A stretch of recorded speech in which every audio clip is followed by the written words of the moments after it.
तो मदिया पेपर कैसा था?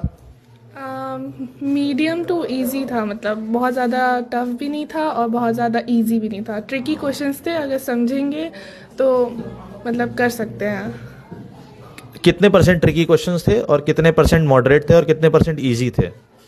इजी 40 to 50% थे, हार्ड 10 to 20% ही थे, और ट्रिकी मतलब tricky and medium was mid, like 40 to 50 ऐसे। कौन सा सेट था तुम्हारा? सेट 1 था।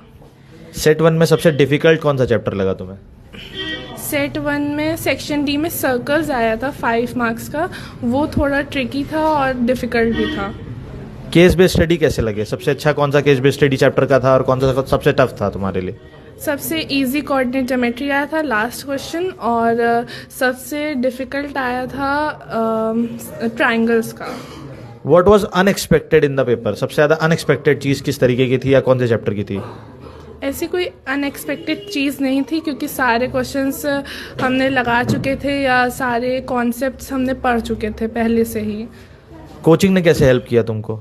कोचिंग में ज़्यादा से ज़्यादा क्वेश्चंस, नए क्वेश्चंस और ज़्यादा से ज़्यादा सैम्पल पेपर जो हम खुद से नहीं लगा पाते हैं, और बहुत सारे डाउट्स क्लियर हो जाते हैं हमारे, तो ऐसे हेल्प मिलती है हमें जो हम स्कूल में भी बहुत ज़्यादा नहीं पूछ पाते हैं।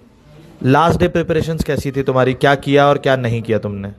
मैंने लास्ट डे प्रिपरेशन में फॉर्मूलेज रिवाइज किए थे, और मैंने कुछ लेक्चर्स देखे थे, और बस मैंने क्वेश्चन पेपर नहीं लगाया था लास्ट डेज पे।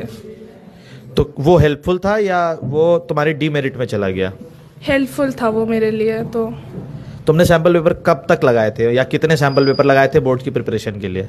मैंने सैम्पल पेपर 7-8 सैम्पल पेपर लगाए थे ओसवाल के, एंड वो बहुत ज़्यादा मेरे लिए हेल्पफुल हुए थे, क्योंकि उसमें हर एक सैम्पल पेपर में अलग अलग टाइप का क्वेश्चन था।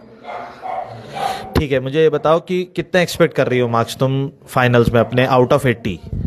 आउट ऑफ 80 60 to 70 के बीच में, क्योंकि मेरे कुछ क्वेश्चंस छूट भी गए थे, और मतलब पहला बोर्ड था तो इस वजह से थोड़ा डर भी लगा था। क्या पेपर लेंदी भी था? नहीं, लेंदी नहीं था। अगर टाइम मैनेजमेंट हम आता हो थोड़ा बहुत भी तो हम कर सकते हैं उसको। ठीक है, थैंक यू।